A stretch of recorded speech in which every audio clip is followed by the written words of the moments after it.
Hello guys, I hope कि आप सब लोग घर पर सेफ हैं। तो हमारे आज के स्टोरी का टाइटल है अ ट्रूली ब्यूटीफुल माइंड। ये स्टोरी एल्बर्ट आइंस्टाइन पे बेस्ड है। एल्बर्ट आइंस्टाइन इस वर्ल्ड के लीडिंग साइंटिस्ट लिस्ट में आते हैं। एल्बर्ट आइंस्टाइन का बर्थ 14 मार्च 1879 में जर्मनी के उल्म स्टेट में हुआ था। वो बहुत शरीफ बालक थे। उनकी मदर को वो थोड़े सन की टाइप के लगते थे। बर्थ होने के अगले 2 साल तक वो कुछ नहीं बोल पाते थे, और जब उन्होंने बोलना चालू किया तो वो हर वर्ड को 2 बार बोलते थे। बाकी लोग उनका मजाक उड़ाते थे, इसलिए उनको अकेला रहना पसंद था। उनको मैकेनिकल टॉयज़ बहुत पसंद थे।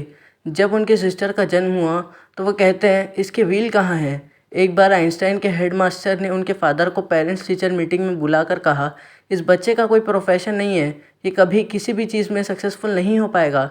6 साल में वायलिन सीखा और उसके बाद लाइफ टाइम में कभी भी उन्होंने वायलिन बजाना नहीं छोड़ा, क्योंकि ये उनकी मदर की इच्छा थी कि आइंस्टाइन ऐसा करे। जब आइंस्टाइन 15 महीने के थे तो उनकी फैमिली म्यूनिख सेटल हो गई और वहाँ के एक स्कूल में उनका एडमिशन हुआ।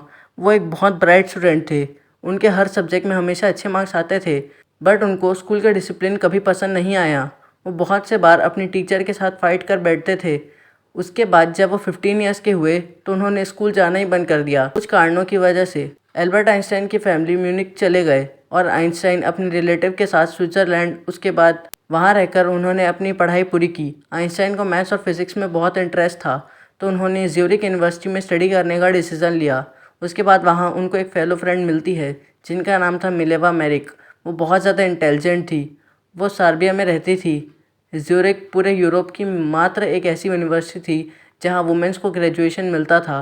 बाद में आगे चलकर मिलेवा और आइंस्टाइन को एक दूसरे से लव हो गया। 1901 में ग्रेजुएशन मिलने के बाद आइंस्टाइन को 1902 में बर्न में पेटेंट ऑफिस में नौकरी मिली, जिसमें वो दूसरों के साइंटिफिक एक्सपेरिमेंट्स को चेक करते थे। लेकिन आइंस्टाइन अपने सीक्रेट आइडियाज़ डेवलप करना चाहते थे। वहाँ उनकी एक डेस्क थी जिसका नाम उन्होंने ब्यूरो ऑफ थ्योरेटिकल फिजिक्स रख दिया। बाद में उन्होंने 1903 में मिलेवा से शादी करने का डिसीज़न लिया, बट उनकी मदर शादी के अगेंस्ट थी क्योंकि मिलेवा उनसे 3 साल बड़ी थी। फिर भी उसी साल उनकी शादी हो गई और कुछ समय बाद उनके 2 बच्चे भी हुए, बट बाद में उनका डिवोर्स हो गया। उसके बाद उन्होंने उनकी कज़न से शादी कर ली। अब 1905 में आइंस्टीन ने स्पेशल थ्योरी ऑफ रिलेटिविटी की खोज कर उसको एक्सप्लेन किया। इसमें यह बताया गया टाइम और स्पीड कभी एक दूसरे के एब्सोल्यूट नहीं है, जिससे एक फार्मूला बना E=mc²। इसके बाद वो रातों रात फेमस हो गए। इसमें यह बताया गया था मास और एनर्जी के रिलेशनशिप को कैसे शो करते हैं।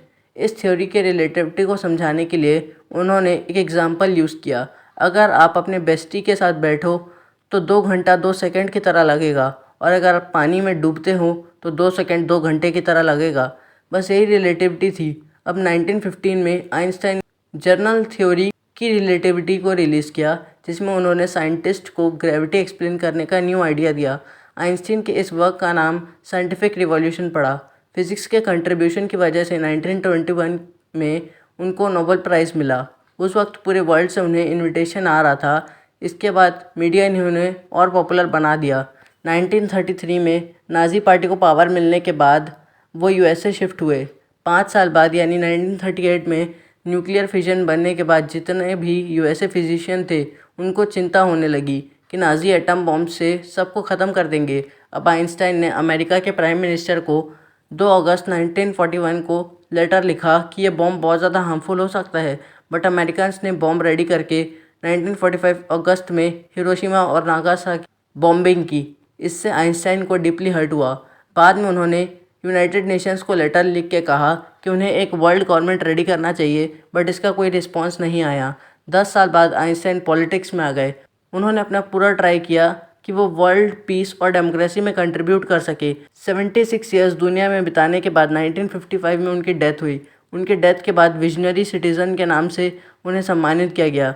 तो गाइस, आई होप कि आपको एक्सप्लेनेशन समझ आ गया होगा। अगर आप लोग को वीडियो पसंद आई तो लाइक करो और चैनल पर न तो सब्सक्राइब करो। मिलेंगे आपसे नेक्स्ट वीडियो में, तब तक के लिए stay home stay safe, good bye.